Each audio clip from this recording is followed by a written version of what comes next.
dhiyeenya kana waraanni bilisummaa Oromoo WBO'n sochiisaa kan duraa irra daran guddisuudhaan erga agayya bultii 8/2021 duula takkaa'uu bobbaa maqaa gootota Oromoo kanneen akka Jaalalamoo Qilxuu, Jaal Naggasaa Wagii, Jaal Nadhii fi Asan Ammeetiin labsatee hojiitti seenee erga hojii seenee torbee 2 lakkoofsisee jira. Guyyootuma muraasa sochiin kun eegalee kaasee ammoo lixattis giddugaleessattis kibba Oromiyaattis iddoo garaagaraatti injifannoolee boonsaadha kan waraanni bilisummaa Oromoo WBO'n galmeessaa jiru.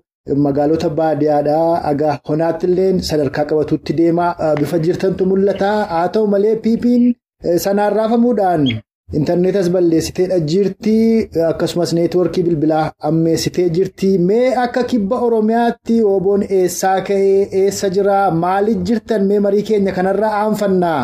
Waraanni bilisummaa Oromoo goloolee Oromiyaa keessa jiru kamiyyuu iddoo hunda jiru kamiyyuu akkuma atoo tuqettiin jettee dhaadannoolee garaagaraatiin kan dura caalaa dhaadannoolee garaagaraa maqaa goototaatiin qabatee bifa aaraan waraana isaa jabeessee humna diina isaa irratti labsee deemaa jira. Kun inni iddoo goloolee Oromiyaa keessatti injifannooleen boonsaan galmaa'anii jiru. Akka konya keenyaatti akka gama keenya kagbaa kanalleetti haalli nu keessa jirru bareedaa injifannoolee boonsaattu galmaa'ee humnitti diinaa hedduun kan jiranii cabxee jirti. Tarkaanfileen hedduun kaambilee diinaa hedduu irratti fudhatamtee diinni kaambilee duraan keessa ture iddoo duraan qabatee jiru hedduu gadhiisuu danda'eera. Baqatee sodaan guddoon keessatti uumamtee raafamee iddoo aanaalee fi gandoottan hedduu jiran kan duraanii quttuma godhatee uummata keenya iraarsaa ture baqatee gadhiisuudhaan gara iddoo tokkotti yookaan tuqaa guddichi tokkotti walitti deebi'ee bifa kanaan jira. Iddoon tuqaa guddicha jiran sanittiyyuu sodaa fi halkaniif guyyaa oolmaa bultii dadhabanii raafama guddaa keessa jiru. Waan haamilee qabaatiyyuu miti waraan keenya inumayyuu dur dhaabatanitti ittisuuyyuu dhiisiiti. Hedduun isaanii walgatanii meeshaa harcaasanii ganuu fi kallattii garaagaraatti jiru. Kanaafuu injifannooleen hedduun gara konya keenyatti galmaa'an jiru. Iddooleen hedduun dhuunfatamanii jiru. Iddoo isaan irra buqqaanitti hin jiran, kaambilee isaan gadhiisanitti hin jiran waraanni bilisummaa Oromoo to'atee dhuunfatee qubatee jira. Halkan keessa jirra haala bareedaa fi haala abdachiisaa kanaan keessa jirra gama keenyaan. Hayyee horii bulii dubbiimaa waraana bilisummaa Oromoo WBO Cibraa Soddon Booroodha. Jaal Boorrataa Abbaa Biyyaa akka konyaa Gujii lixaatti yeroo garaagaraatti hawaasuma Oromoo naannoo sanirraa odeeffanneerra waraanni bilisummaa Oromoo WBO'n konyaa Gujii lixaa keessa sossoo'u gandeen onoota konyaa Gujii lixaa cufayyuu dhuunfatee kan ammatti marfamee jiru sunuu guyyoottan 4 darban keessaa WBO'n karaa 4 marsee lola irratti banee ka jiru magaal bulee oraa callaadha. Sababa neetwoorkiin hin jirreef ammatti WBO'n magaal bulee oraa dhuunfateef hin dhuunfanne adda baafannee hin jirru. Akka godina Gujii ba'aattis ammoo Cibraan Soddon Booroo fi Cibraaleen naannoo san jiran kan 3-4 ta'anii wal ta'uudhaan bakka garaagaraatti tarkaanfii fudhataniitu magaalum Nagallee Booranaa jalayyuu akka jirtanidha. Mee kaambileen waraanaa dhiyeenya kana Cibraa Soddon Booroo fi Cibraalee kabiroodhaan dhuunfatamanii isan keessa dhaabbattanii hawaasallee walitti qabdanii mariisisaaf barsiisaa jirtan kuni magaalota takkaa'u kaambileef onoota akkamiiti mee 1-2-3 maqaa irraa nuu dhahi dhaggeeffattoota keenyaaf akka ifaa ta'uuf. Kun ni bareedaa akka WBO zoonii kibbaa gara konyaa Gujii ba'aatti Cibraan Soddon Boorooti, Cibraa Odaa Doolaa akkasumas Cibraan Laggibee ulfaan hundayyuu waliin ta'uun tarkaanfii boonsadin irratti fudhatanittiin iddoolee hedduu qabachuu danda'anii jiranii yookaan qabachuu dandeenye jirra. Kan keessatti fakkeenyaaf akka Cibraa Soddon Boorootti kaambiin akka malka gubaa erga to'annaa waraana bilisummaa Oromoo yookaan to'annoo Cibraa Soddon Booroo jalqaletti hin jire gara baatiyyuu lakkoofsisuuf deema. Kan dhiyeenya kana ammoo iddoo yeroo hedduu fi kuufamee diinaa hedduun irratti wal ta'ee diinni yeroo dheeraaf qabatee uummata keenya iraarsaa ture kan lollis yeroo baay'ee itti deddeebi'aa ture kan achirratti lolli yeroo gaggeeffamee irratti wal morkii fi dhaadannooleen garaagara gaggeeffamee waraana PP fi waraana bilisummaa Oromoo jidduutti lolli cimaan deemaa ture. Kaambiin magaal bulbul kaambiin guddichi kaambiin magaal bulbul to'annoo waraana bilisummaa Oromoo jalqabe jira. Akkasumas aana gumii eldalloo gandi boobaas kaambiin argamu to'annoo waraana bilisummaa Oromoo jalqabe jira. akka dhungoo fuloo simmintoo dhahaqallaa kanneen jajjeraman kaambileen hedduun to'annoo waraana bilisummaa Oromoo jala galanii jiru. Akkasumas gara Cibra Odaa Doolaatiinis kaambileen akka Jiddoolaa, Saraansar, Armaan, Goorodoolaa, Waadara jalatti kan argaman kaambileen hedduun to'annoo waraana bilisummaa Oromoo jala galanii jiru. Kanaafiyyuu diinni kaambileen kun hundayyuu kaambilee jajjaboo warri humna isaanii achitti kuufatee achitti tursee uummata keenyaan iraarsaa ture. Kan warri dhaadachaa ture akka waan humna jabaa qabanitti humna waan qaban iddoolee kan kanatti raabsanii uummata keenyaa miidhaa garaagaraa irraan gahaa turan akkasumas sochii waraana keenyaa ugguruuf yookaan waraana keenya cabsuuf sochiilee garaagaraa godhaa turan. Guutuun humni diinaa kun hundayyuu laafattee cabtee iddoo kan guutuu gadhiisanii jiru. Iddoon akkana kun ni jiran kanaafis hedduutu jira.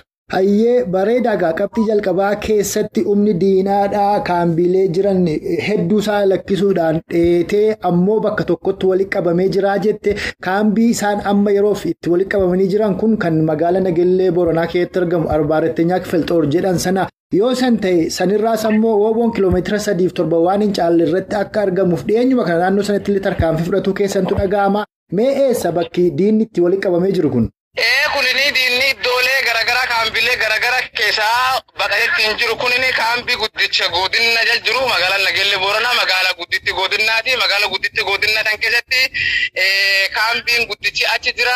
Humni diinaa kunini bakka kaambii magaalaa Nagellee kanatti walitti qabamanitti hin jiru. Bakka qajeelcha godinaa Gujii jedhamuu fi bakka Arbaarettenyaa Kifilxoor bakka jedhanitti asumatti walitti qabanii humni diinaa kun as teechi.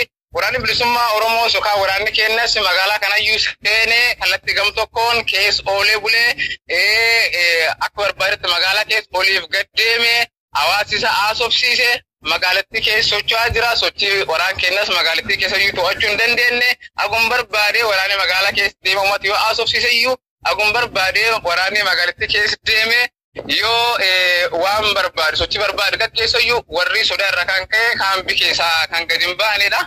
Kanaafuu iddoon warri amma itti deebi'ee jiru kaambii guddichaa godina Gujii Bahaa magaalaa Nagellee keessatti argamudha.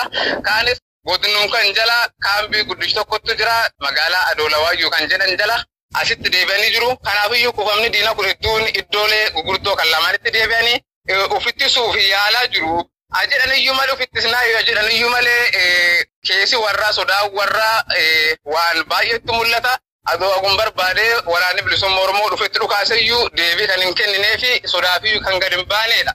Yeroo Wooboon bakkoota dhuunfateetti bifa hawwataa fi gammachiisaa ta'een hawaasa isaanii simannaan taasifamaa fi jiru kanatti immoo bifa faallaa ta'eetiin ammoo qaamonni hidhatan kan biroon Wooboo fakkaatuudhaan bakkoota garaagaraatti gochaalee ammeenyaa adda addaa hawaasa Oromoo irratti yeroo isaan geggeessan yeroo isaan saamicha raawwatan ammoo yeroo isaan maqaa Wooboodhaa dhaatanidha kan argaa jirru.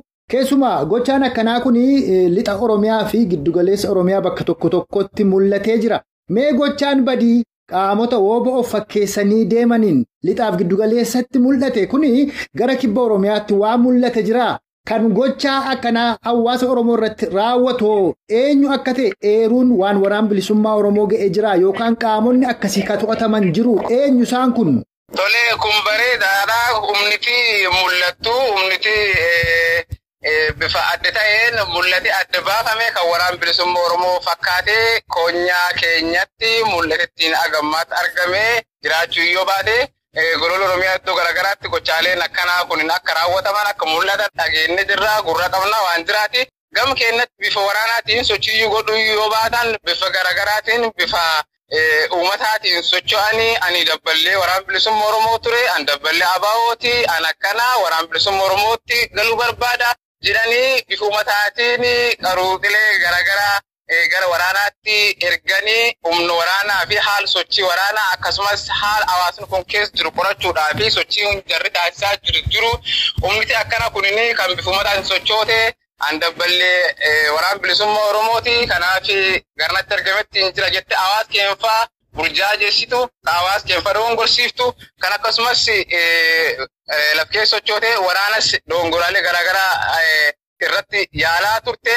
Dhuunfannee jirra to'annaa keenya kan jalgaggalan jiru haala akkana kun ni jira kan warri kallattii garaagaraatiin yaalii taasisaa ture jechaadha bifa uummataatiin. Ayyee bareedaadha. Ammas qabxii sattaanetti osoo hin dabarree waanuma konyaa Gujii Ba'aaf lixaa keessa jiru tokkorraa dubbanneetu ceena. Innis maali? Kaabinoonni godina Gujii Ba'aa fi lixaadhaa akka malee raafamuudhaan kan godina Gujii lixaadhaa Bulee Horaatti walitti qabamuu fi kan godina Gujii Ba'aadhaa ammoo Nageellee Booranaatti walitti qabamuudha kan dhageenyu. Warri sunis ammoo guyyaa kaleessaadhaa akkuma waliigalaatti kaabinoonni gurguddoon jirtu kun gara Adaamaatti olgeedhaaf akka yaamamani.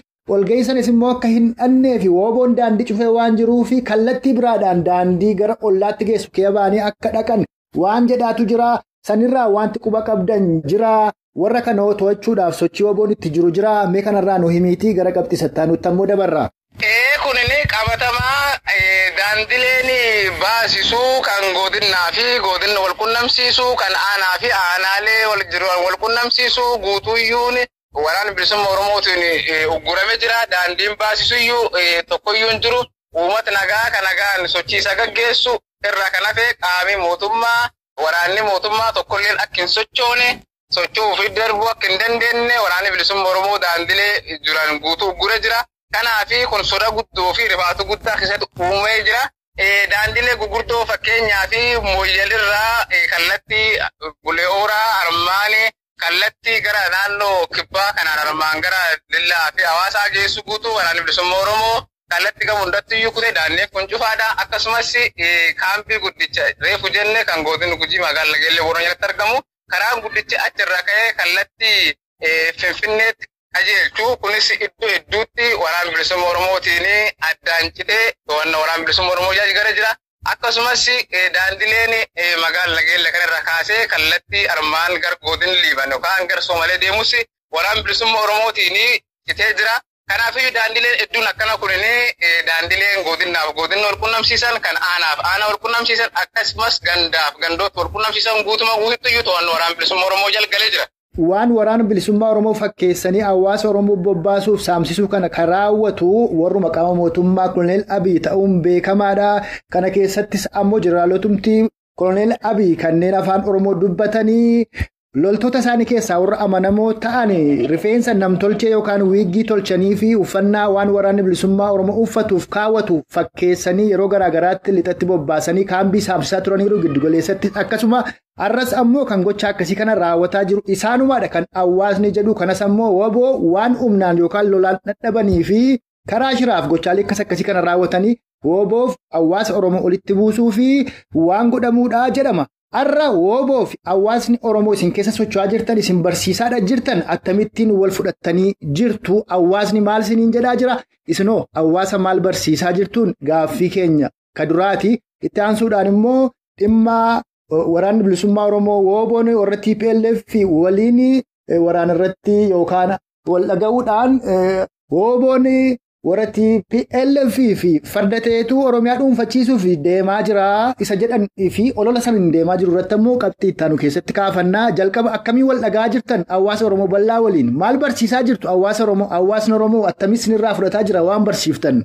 Tole bareedaa galatoomii kunini silaafuu carraaqaa jirti warri PP kunini carraaquma jirti akka silaafuu carraattuun oomachi qaqqabattii jedhan ka warri gochaa jiruu fi ka warri ololaa jiru akkasumas dubbachaa jiru carraaqidha malee homaa warri haamilee tokkollee iyyuu hin qabu. Abdii kutannaa guddaa keessa jira, abdii kutatee jira. Carraaqqii warraa kanaanii immoo bifa garagaraatti waraan bilisummaa irratti ololani. Hawaasaa fi waraan kana wal dhabsiisuuf yookaan dudduutti galchuuf gochaalee warri hin raawwanne waraan bilisummaa Oromoo fakkeessanitti gochaaleen badii garagaraa kan isaan raawwachaa hin jirtu. Kanammoo iddoolee garagaraa duraan warri qabatee yookaan dhuunfatee hawaasa keenya burjaajessaa ture, hawaasa keenya dogongorsiisaa ture, hawaasa keenya irratti dhiibbaalee garagaraa tolchaa ture. Waraanni bilisummaa Oromoo itti dhiyeennaan qabatee waan jiruuf uummati keenya hawaasi keenya ka eeriyaa san jiru ka eeriyaa nu jiru yookaan eeriyaa duraan kaambiin diinaa tursun jiru guutuma guututti akkuma atu jettee waraanni bilisummaa Oromoo walitti dhiyeenya jaba qabu, hariiroo jaba qabu, hariiroo cimaa qabu. Hawaasi keenyas bifa oowwaa ta'ee fi bifa ajaa'ibsiisaa fi nama onnachiisuun waraanni bilisummaa Oromoo simachuu danda'ee jira. Akkaataan waraanni bilisummaa Oromoo eeriyaa qabatu kanas hawaasa waliin jiru bifa ajaa'iba ta'een hawaasa isaa barsiifachaa, hubachaa gochaalee badii akka armaan dura tuttunne kana yookaan dhiifiin itti jirtu kana gochaaleen akkana kun guutuun iyyuu gochaalee abdii kutannaa mootummaan kun abdii kutatee raawwachaa jiru waan taateef hawaasi keenya kan uummatee irraa qusachuu akka danda'u fi irra hubachuu akka danda'u guutuma guutuutti barsiisaa jirra, hubachiisaas jirra. Kanaaf hawaasni keenyas bifa ajaa'ib ta'een haala jiruu fi shira dalagamaa turee fi dalagamaa jiru guutuma guutuutti nu jala hubatee fudhatee shiraaleen garaagaraa akkana kunini akka hin uumamne yookaan hawaasa keenya hin dongorsiifne uummatis game sa'aatiin wanta godhu qabuu fi wanta gochuu danda'u guutuu akka godhu qabu dhaadannoolee garaagaraa agarsiisaa jira. Kanaaf bifa ajaa'ibaa kanaan barsiisaas jirra, hubachiisaas jirra. Hayyee gara qabxii sattaanutti gaa yeroo ceenu ajajoonni olaanoon ABO WBOdhaa fi warri TDF wal dhaga'uudhaan karaa miidiyaadhaas ibsa baasaniiru waliigalteen yookaan walii dhageettiin sunis immoo waraanaan wal tumsuudha. Warri sun biyya isaanii Tigraay keessatti WBOn Oromoof Oromiyaa keessatti akka ta'e san ibsame waan ta'eef keessa hin deebinu. Ammoo olola dhiyeenya kana miidiyaadhaa qondaaltonni PPdhaa ololaa jirantu jira. WBOn yookaan takkaa'u ABO'n akkuma bira 1991-92 warra TPLF fe'atee dhufee Oromoof Oromiyaadha nyaachisee ofii bee arras sanatti jiru jedhaniitu olola garaagaraadha oofaadha jiranii. Haa ta'uti kana kan kuffisu akeekaaf galma qabsoo bilisummaa Oromoo WBOn arra qabatee jirudha. Isin maaliif qabsa'aa jirtu? Galmi qabsoo bilisummaa Oromoo eessa? WBOn maaliif qabsa'aa jira? Hawaasa isaas maal barsiisaa jira? Kanuma nuu ibsi. Tole kun dhugaadha. Silaa akeekaa fi galmi qabsoo bilisummaa Oromoo waan arra aaraa bocamee miti, waan duraanii jiraatiif kalaadha, waan dhokataa iyyuu miti. Akeekaa fi galmi qabsoo bilisummaa Oromootii fi hanga walabummaa Oromiyaatti yookaan Oromiyaa of dandeettu Oromiyaa hirkattuun taatiin ijaaruudha, mirga biyyummaa mirkaneessuudha. Hawaasi Oromoo waggaa dheeraa fi wanjoo mootummaa gabroonfataa jala kufee hireen isaa akka irra goree saamame uummati kuninni waan isaaf maluu fi waan isaaf ta'uu dhabee dheebuu bilisummaa bara hedduudhaaf dheebotee ture. Dheebuu kana baasuudha. Kanumatti aarsaa kanfalaa turreef ammas aarsaa garaagaraa kanfalaas jirra. Kanaafiyyuu ololaan hedduun warri silaafuu akkuma carraaqqii garaagaraa wantoota garaagaraaf du'aan qotanii fi carraaqqii garaagaraa keessa jiru afaan dhukaasu baguma afaan kunuyyuu qawween taatini sila osoo afaan kun qawwee taatee sila waan biraatti uumamaaf ture. Kanaaf akeekaa fi kaayoon qabsoo bilisummaa Oromoo Oromiyaaf dandeettu Oromiyaa hirkattuun taatiin harka keeyyannaa yookaan giddu galfannaa qaama kamiyyuun alatti uummati Oromoo of danda'ee lafisaa uummati isaa bulchuu fi biyyatti isaa ijaarrachuu akka danda'u kaayoo fi akeekee qabsoo bilisummaa Oromoo. Kanuma kanaafiyyuu ololaan isaan kallattii garaagaraatiin waan waliigaltee TPLFtii fi waraanni bilisummaa Oromoo waliigalee jettee olola garaagaraa afarsaa jirti. Kun ammayyuu ololaan jiruu fi akkaataa isin ololaa jirtu akka inni soba ta'ee fi waan dhara ta'ee namni hedduun hubatee jira. Hawaasi kennallee kan hubachuu qaba. Waliigalteen godhametti hin jiru TPLF fi waraanni bilisummaa Oromoo qofa yoo ta'an riqooltoonni sirnicha tortora kan jala bulaa jiran yookaan biyyatti kan jal jiran guutuun kana mirgi isaanii sarbame, kana mirgi isaanii dhiitame, kan sabi isaanii cunqurfame guutuun bilisummaa dheebotan guutuu waltaanii impaayiricha bututtuu waggaa hedduudhaa fi afaan qawweetiin walitti qabee sabaaf sablammoota garaagaraa kan of jalatti bulchaa ture afaan qawweetiin ofirraa taasisuu danda'an fi kan mirgi isaaniitiin falmachaa jiran guutuun waliigaltee dhukaasaattu taasifame yookaan dantaa garaagaraa keessa osoo waliin jedhin impaayirichi kana afaan qawweetiin ofirraa kaasuu akka dandeenyu waliigaltee dhukaasaattu godhame malee wanni achi keessaa dantaan addaa yookaan faayidaan addaa ka waliigalame yookaan walii mallatteeffamu tokkoyyuu hin jiraatu. Haal kana jira. Kanaafiyyuu olola deemuu jiru. Qaamoti hedduun silaa yeroo ammayyaadhaa yeroo saayinsii fi teekinooloojiitii qaamoti hedduun hin hubatan jennee yaadna. Kanaafuu jiru haalli jiru kan fakkaata. Akeekaa fi galmii qabsoo bilisummaa Oromoo siin galaadha waan dhokataa hin taane. Hayyeegaa kunummaan akeekniif galmi qabsoo bilisummaa Oromoo sun beekamuuf hawaasni Oromooleen kana beekee ololli deemaa jiru dhugaa fi qajeela akka hin taane wooboon akkuma kaleessaa arralleen biyya isaa Oromiyaa walaboomsuu uummata isaa Oromoo bilisoomsuu mootummaa birmaduu Oromoof Oromiyaadhaa gadi dhaabuuf akka qabsaa jiru hifaadha. Hawaasni Oromoos kana haa beekuu olola gamaa gamaan deemaa jiruufillee gurra akka hin laanne asumaan dhaamuu fi jaallan. Kanatti immoo aansuudhaan egaa erga labsii addaa labsitanii tarkaanfiitti erga agayya bultii 8 as neetwoorkii fi intarneetni kutaalee Oromiyaa garaagaraa irraa citeeraa kanas ammoo dhaamsi wooboodhaa hawaasa Oromoo bal'aa akka hin geenye akkasumas wooboon hawaasa keessaa odeeffannoo akka hin arganne tarkaanfilee boonsaa wooboodhaan kutaa Oromiyaa cufa kee fudhatamaa jiru hawaasni Oromoo akka hin arginee fi qabsoo sanatti illee bifa danda'amu yookaan karaa salaallatuun akka ittiin hirmaanne godhuudhaaf waan deemaa jirudha. Egaa hawaasni Oromoo agi tokko sagalee keenya kana hinuma dhagaa ka dhaga'uu fi wooboon maal dhaammata irra Oromootti Oromoon attamii qophaa'uudha qaba keessumaa addatti miseensonni qeerroof qarree bilisummaa Oromoodhaa yoo neetwoorkiin bilbilaaf intarneetaa kun guutuutti addaan cite attamii wooboon quba wal qabaachuudha qaba eessatti xumuramti qabsoon amma itti jiramtu kuni waan jedhaa irratti dhaamsa yookaan yaada yoo qabaatte immoo nuu qoodda. Toleefum bareeda galatoomii qabsoon bilisummaa Oromoo yookaan tarkaanfileen amma yeroo ammaa kana waraana bilisummaa Oromoo bifatteen kan dura caalaa labsatettiin jiru tarkaanfii xumura gabrummaa ka wanjoo gabrummaa uummata keenya irra ture irra buqqisee uummata isaa bilisa baasuudha. Kana waan taateef yeroo kun hunda oli yeroo uummanni Oromoo kamiyyuu yeroo sabni Oromoo kamiyyuu itti jabaatee waan danda'uun hawaasa isaa yookaan saba isaa yookaan qabsoo isaa kun qabsoon ka uummata Oromoo bal'aatu waan taateef bir dhaabatee namuu waan danda'uun gumaachuu godhe xumura itti gochuu qabuudha.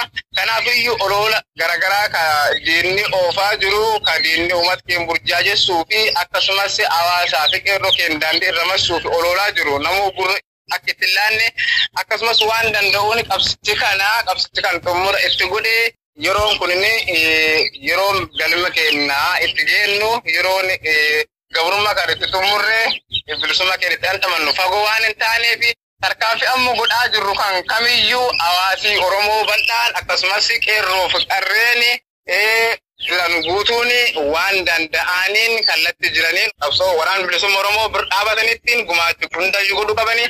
Yeroo neetwoorkii fi intarneetii garaagaraa citee odeessaaleen waraana bilisummaa Oromootiif akka hin kennamnee fi akkasumas yookaan hawaasa keenyaaf waraana bilisummaa Oromoo akka waliin qunnamne jarri daangessuuf yaaliyyuu qeerroof qarreen jiran hawaasi Oromoo bal'aan bakka waraanni bilisummaa Oromoo itti dhiyaate kamiyyuu miila isaatiin deemee heeruu garaagaraa kennuuf qaba.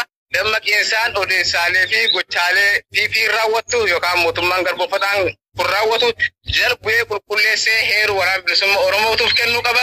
Kanaafiyyuu yeroon kun yeroo hunda olitti jabaachuu qabnuu fi yeroo itti xumura irra geenyedha waan taateef hawaasi keenya bal'aan hundayyuu jabaachuu qaba. Kanaafuu kanum dhaabannaa geenye jirra irra qabne jirra dheebuu waggaa hedduudhaaf dheebunni turre dheebuu sanba'uu fi rarra geenye jirra qabsoon bilisummaa Oromoo har'aan baatee jirti karra kanaan ol naquu fi simannaa karraa hawaasi Oromoo bal'aan guutuun ba'u qaba yookaan qopheessuu qaba wanta dhufuuf maluu fi wanta dhufuuf ta'uu danda'u hundaafiyyuu qopheessa hawaasi Oromoo haala saniin qophaa'uu qaban jedha. Hayyee qabxii ka'uu malee tokko kan inni kaasintu jira. Innis maalii iddoolee waraanni bilisummaa Oromoo boon dhuunfatee keessa darbee qaxxaamuree gara biraatti tarkaanfatu keessatti yeroo tokko iddootti waajjiraaleen diigamanii dargaggoonni yookaan namoonni tokko qabeenya mana keessa jiru yeroo isaan fuudhan faatu mul'ata. Inni kun immoo ta'uu hin qabu. Qabeenyi kun qabeenya hawaasaati. Waajjirri sun waajjira hawaasaati.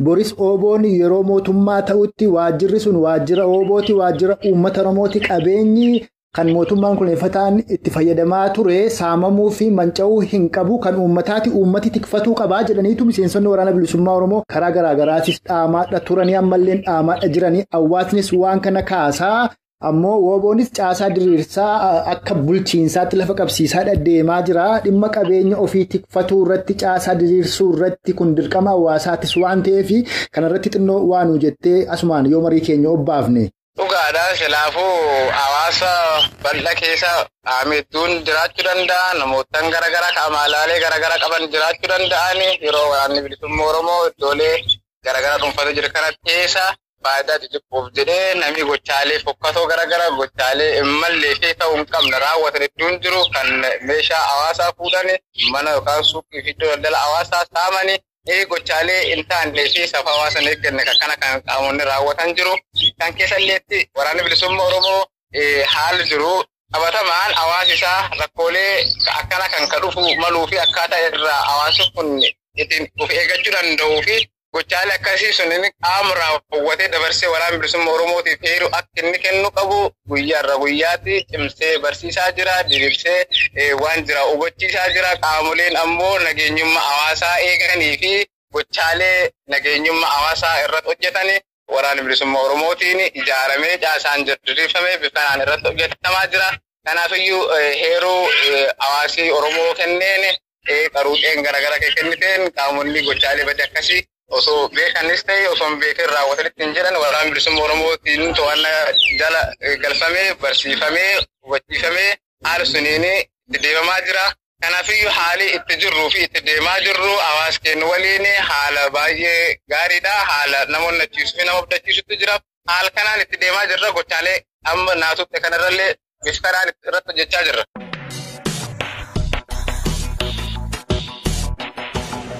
Gaaruma gardooftootaaf dhaggeeffattoota raadiyoo sagalee walabummaa Oromiyaa jaallatamoo marii bal'aan dhimma yeroo Oromoof Oromiyaa sochii waraana bilisummaa Oromoo wooboodhaa giddu galeessa godhatuun dubbiimaa waraana bilisummaa Oromoo zoonii kibbaa Cibraa Soddom Booroo Jaal Boorrataa Abbaa Biyyaa waliin tolfanne kanuma agammaatti san dhageessifne kana fakkaata. Dubbiimaa Cibraa Soddom Booroo Jaal Boorrataa Abbaa Biyyaas maqaa dhaggeeffattoota keenyaan irra deebinee galatoonfataa isaan dhaggeeffattoonni keenyas turtii qaataa ilaa ammaatti nu faana qabaattaniif horaa bulaa isaniin jechaa kan har'aaf qindeeffanne.